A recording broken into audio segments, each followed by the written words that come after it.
嗨，各位观众大家好，欢迎回到鹦鹉小木屋，我是 Jack。不知道各位观众有没有看过前一阵子在网络上的这段影片？今天这一集的宠物鸟图鉴就要来介绍葵花凤头鹦鹉。之前木栅动物园的开箱也有拜访过，这次特别邀请到鸟友黄小曼来一起合作，他们家可爱的葵花凤头鹦鹉就会穿插在影片的中间来跟大家做分享哦。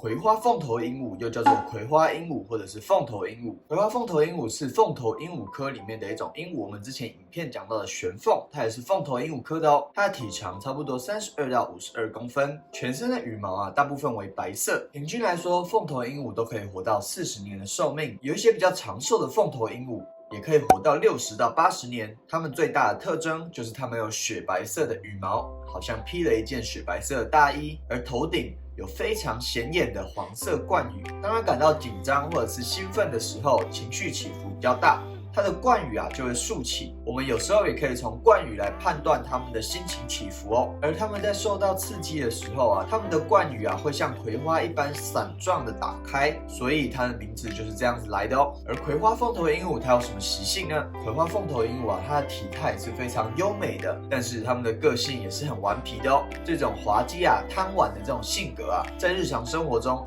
好像就可以略显它们这种表演的天分了。常常喜欢拿一些牙刷，拿一些家里的日常用品来当做杂耍的工具。因为它们的智商比较高，所以在训练它的行为上面也会比较容易一些。而如果讨论到葵花凤头鹦鹉它们的说话能力，其实它们跟灰鹦鹉相比，它们的说话能力好像就没有那么强了。如果你想要寻找一只非常会说话的鹦鹉，那跟灰鹦鹉相比的话，灰鹦鹉可能会比较适合你哦。什么人适合养葵花凤头鹦鹉呢？你一定要具备很多的时间，因为它们十分需要主人的陪伴。这样子的宠物鸟其实是非常忠诚的，它们好像是活在镁光灯下，随时都有表演的欲望。而跟人类相处下来，它们也很依赖人类。如果它受到人类长期的忽视，它有可能会有大声鸣叫，甚至是啄羽的情况在葵花凤头鹦鹉里面都很常见。所以我们在饲养葵花凤头鹦鹉上面平常我们不在家的时候，也要给予它们足够的玩具，让它们去消遣，让它们利用玩具游戏的方式度过它们无聊的这段期间。葵花凤头鹦鹉它们非常聪明，有些专家甚至认为它们是最聪明的鹦鹉之一哦。虽然说我们前面讲到它们说话能力没有像灰鹦鹉这么强，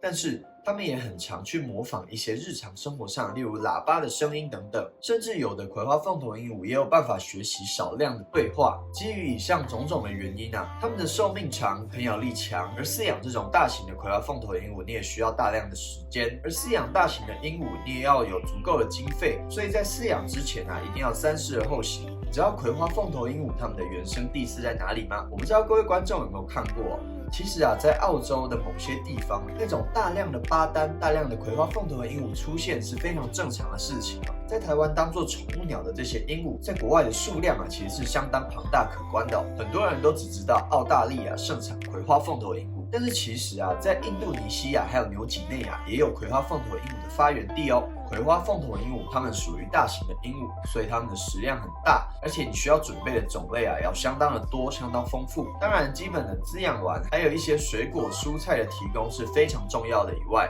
葵花凤头鹦鹉它们的钙的需求特别大，所以经常需要补钙。而它们漂亮的羽毛就需要维生素来做补给，例如水果还有均衡的蔬菜等等。它们活泼好动有时候它们的叫声叫起来是非常惨烈大声的。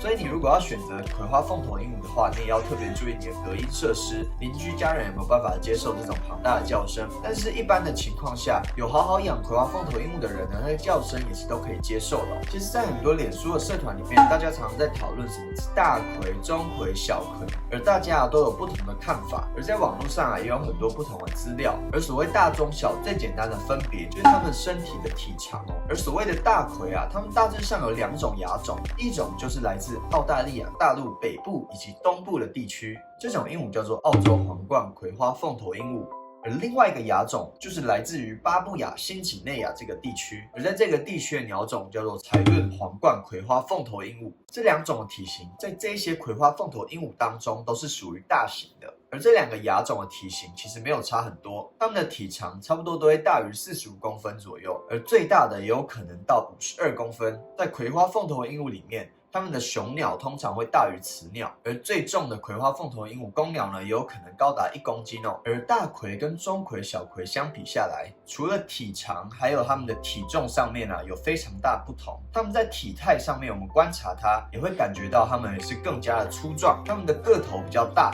而它们的黄色冠羽更加的明显，显得更有气势。目前在野外，大葵的数量不算少，特别是在澳洲，它们的数量其实超过10几万只。但是澳大利亚的政府明文规定禁止这种鸟类的出口。而如果比较常看到的大葵，其实都是柴顿葵花凤头鹦鹉。而我们现在来谈一谈钟馗的部分钟馗的学名叫做修士葵花凤头鹦鹉，而钟馗最主要就是在讲印度尼西亚附近的葵花凤头鹦鹉，它们的共同特征是它们的体长最主要是35公分到40公分左右，而它们的体重跟大葵相比，大概只有大葵的2/3。它们除了一样拥有柠檬黄色的大片的冠羽之外而眼皮的部分呢，会略显有一点蓝色的感觉。钟馗除了体长跟体重上面跟大葵有明显的不同，在整个体态上面来观察，其实钟馗的部分是显得更修长，而且比较小、比较圆的感觉。钟馗在印度尼西亚其实有很多的亚种，但是其实某一些亚种已经濒临灭绝喽，而有一些个别的鸟种还一样保留了大量的数量，而且它们啃食的能力又非常的大，所以常常被当作农业的害鸟哦。它们的外表还有与人的互动非常的亲近，但是却因为它们在野外会啃食农作物的个性，经常会受到毒饵的毒杀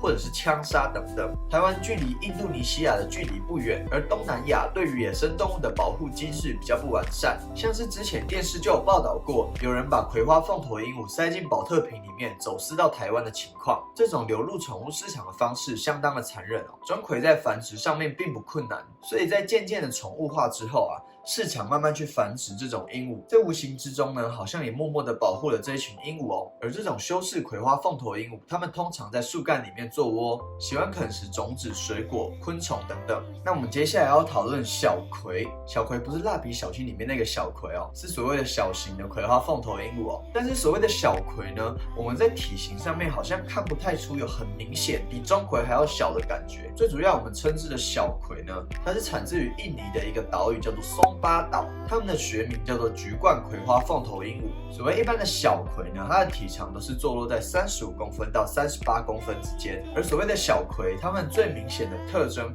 就是它们的脸部其实会有淡淡的橘色的感觉而小葵的冠羽它们的宽度比较宽我们在观察的时候可以感受到它们好像是竹叶一般一片一片的叠在一起，因为它们的羽冠的颜色比较特别鲜艳，而它的外形上面也比我们前面讲到的大葵来的精巧，所以小葵它们其实很早就被各国的宠物爱好者收藏。但是也因为这样，它们在野外的数量渐渐变少，因为它们受到大量的猎捕，甚至有一些比较不孝的商人也会运用走私的方式引进这种鹦鹉。而也因为这个原因小葵已经被当地的政府列为1级的保育类动物，而且也严禁这种动物的出口。但是我们有讲到，它们的原产地在松巴岛，松巴岛的范围其实很小，所以它们野外族群数量其实已经非常少了所谓的小葵现在在国内的市场已经非常少见了。一般小葵的出现也都只剩下一些比较少数的人所拥有。一般拥有小葵的人通常都是在管制前所买到的，或者是之后个别人工繁殖的幼鸟也有可能。